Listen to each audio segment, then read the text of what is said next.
নমস্কার বন্ধুরা, ভৌতিক রহস্য চ্যানেলে তোমাদের সবাইকে স্বাগত।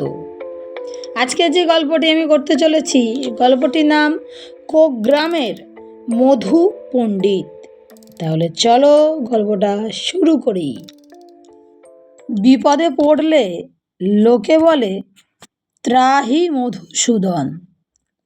তা কোগ্রামের লোকেরাও তাই বলতো, কিন্তু তারা কথাটা বলতো মধুসূদন পণ্ডিতকে। বাস্তবিক মধুসূদন ছিল কোগ্রামের মানুষের কাছে সাক্ষাৎ দেবতা। যেমন বামনাই তেজ, তেমনি সর্ববিদ্যা বিশারদ।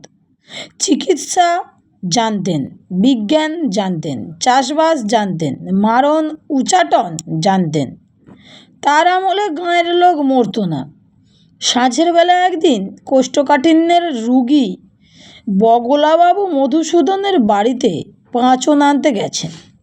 গিয়ে দেখেন গোটা চারেক মুস্কো চেহারার গোঁফওয়ালা লোক উঠোনে হ্যারিকেনের আলোয় খেতে বসেছে, আর মধুগিন্নি তাদের পরিবেশন করছে। লোকগুলোর চেহারা ডাকাতের মতো, চোখ চারিদিকে ঘুরছে। পাশে পেল্লায় চারটে কাঁটালওয়ালা মুগুর রাখা। মধু পণ্ডিত বগলাবাবুকে বলল, ওই চারজন অনেক দূর থেকে এসেছে তো, আবার এক্ষুনি ফিরে যাবে। অনেকটা রাস্তা, তাই খাইয়ে দিচ্ছি। কথাটায় অবাক হওয়ার কিছু নেই। মধু পণ্ডিতের বাড়ির উনুনকে সবাই বলে রাবণের চিতা। জ্বলছে তো জ্বলছেই। অতিথিরও কামাই নেই, অতিথি সৎকারেরও বিরাম নেই।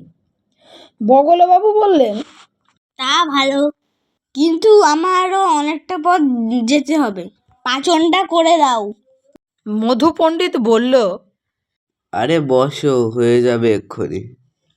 ওই চারজন বরং তোমাকে খানিকটা এগিয়ে দিয়ে যাবে এখন। সচিন খুড়োকে দিতে এসেছিল, তা আমি বারণ করে দিয়েছি। বগলাবাবু চমকে উঠে বললেন, সচিন খুড়োকে কোথায় নেবে? খুড়োর যে এখন তখন অবস্থা, এই 3বার শ্বাস উঠল। সেই জন্যই তো দিতে এসেছিল। বগলাবাবু ভালো বুঝলেন না। পাঁচন তৈরি হলো, লোকগুলো খাওয়া ছেড়ে উঠল। মধু পণ্ডিত হুকুম করল, এই তোরা বগলা দাদাকে একটু এগিয়ে দিয়ে যা। বগলাবাবু কিন্তু কিন্তু করেও এদের সঙ্গে চললেন। বাড়ির কাছাকাছি এসে ভয়ে ভয়ে জিজ্ঞেস করলেন, তো ওমরা কারা বাবারা? লোকগুলো পেন নাম ঠুকে বলল, আগে যমরাজার দূত, প্রায়ই আসি এদিক পানে, তবে সুবিধে করতে পারি না। ওদিকে যম মশাইকেও কৈফিয়ত দিতে হয়, কিন্তু মধু পণ্ডিত কাউকেই ছাড়ে না। সেই কথা শুনে বগলাবাবু ভিড়মি খেলেন বটে, কিন্তু মধু পণ্ডিতের খ্যাতি আরও বাড়ল। হরেন গোসাইয়ের টিনের চালে একদিন জ্যোৎস্না রাতে ঢিল পড়ল।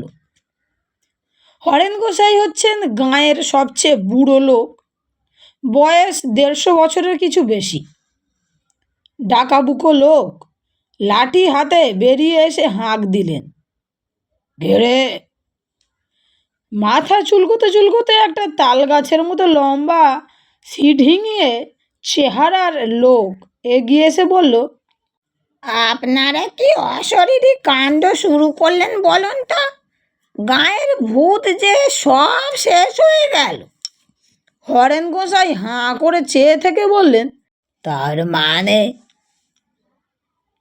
তার মানে মানে আর কি বলবো বলুন?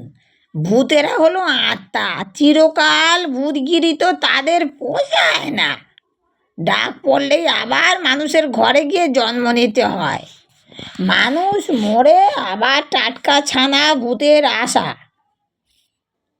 তামশাই এই কোগ্রামে আমরা মোট 1000 খানেক ভূত ছিলাম, কিন্তু 150 বছর ধরে একটাও নতুন ভূত আসেনি। ওদিকে একটি ওদিকে একটি একটি করে ভূত গিয়ে মানুষ হয়ে জন্মাচ্ছে। ইদানিং তো একেবারে জন্মের মরক লেগেছে আগে। গত মাসখানেকের মধ্যে এক চোপাতে 44টা ভূত গায়েব হয়ে গেল। সর্দার রাগারাগি করবে, তো আমি কি করব? লজ্জার মাথা খেয়ে বলি, আপনারা কি সব মরতে ভুলে গেছেন? আপনার দিকে তাকিয়েছিলাম বড় আশা নিয়ে, কিন্তু আপনিও বেশ ধরিবাজ লোক আছেন মাইরি। তা মধু পণ্ডিতের ওষুধ না খেলেই কি নয়? ভারী অসন্তুষ্ট হয়ে ভূতটা চলে গেল। কিন্তু কদিন পরেই এক রাতে গাঁয়ের লোক সব হয়ে ঘুম ভেঙে শুনল রাস্তা দিয়ে এক অশরীরী মিছিল চলছে।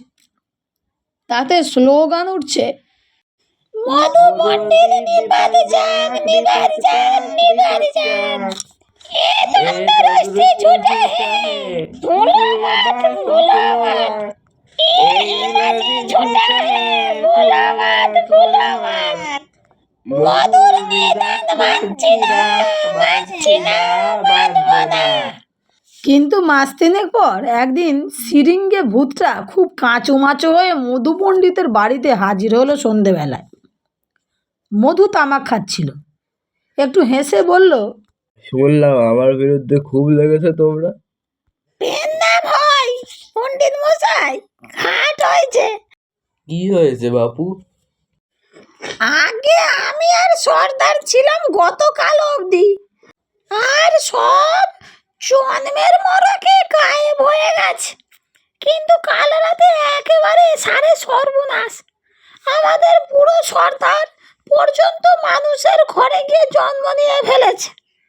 আমি একেবারে একা। একা তো ভালোই, চড়ে মরে খাগে। এখন তো তোর এক ছত্র রাজত্ব। জিভ কেটে ভূতটা বলল, কি যে বলেন, একা হয়ে এ প্রাণে আর জল নেই। বড্ড ভয় ভয় করছে আগে। খেতে পারছি না, শুতে পারছি না। রাতে শিয়াল ডাকে, পেঁচা ডাকে, আমি কেঁপে কেঁপে উঠি। তা তোর ভয়টা কিসের? আগে একা হওয়ার পর থেকে আমার ভূতের ভয় হয়েছে। যমরাজার পেয়াদাগুলো ভীষণ ট্যাটন। একা পেয়ে যাতায়াতের পথে আমাকে ডাঙস মেরে যায়। ঠিক আছে, তুই বরং আমার সাথেই থাক। সেই থেকে সিরিঙ্গে ভূতটা মধু পণ্ডিতের বাড়িতে বহাল হলো। একদিন জমিদার কদম্ব কেশরের ভাইপো কুন্দ কেশর এসে হাজির। গম্ভীর গলায় বললেন, বন্ধুরা, গল্পটি আজকে এই পর্যন্তই। গল্পটি এখানেই শেষ নয়, এর শেষ পর্ব নিয়ে খুব শীঘ্রই আমরা ফিরব। আর গল্পটা তোমাদের কেমন লেগেছে কমেন্টে অবশ্যই জানিও। ভালো লেগে থাকলে বন্ধুদের সঙ্গে শেয়ার করে চ্যানেলটি সাবস্ক্রাইব করে লাইক করে আমার পাশে থেকো, যাতে আরও নতুন নতুন গল্প তোমাদের আমি শোনাতে পারি। তাহলে বন্ধুরা, আজকের মতো বিদায়। সবাই ভালো থেকো, সুস্থ থেকো, সবাইকে ভালো রেখো। রাধে রাধে।